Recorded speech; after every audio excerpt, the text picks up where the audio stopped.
Welcome to Abdali Art and Drawing. Today we will learn how to draw a pizza slice.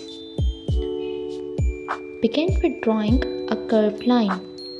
Then draw a straight line. From one of the straight line bottom corners, extend a curved line. For making a dripping cheese, draw some curved lines. First draw from top to bottom,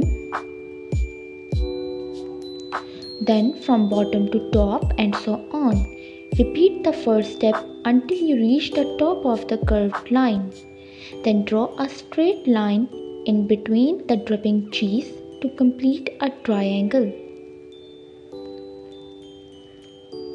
Then make a C-shaped curved line on both right and left side of the slice. Along the top edge of the pizza slice, draw a wavy curved line from one corner to other. This forms the pizza crust. Now for the topping part, draw some circles on the top of the slice.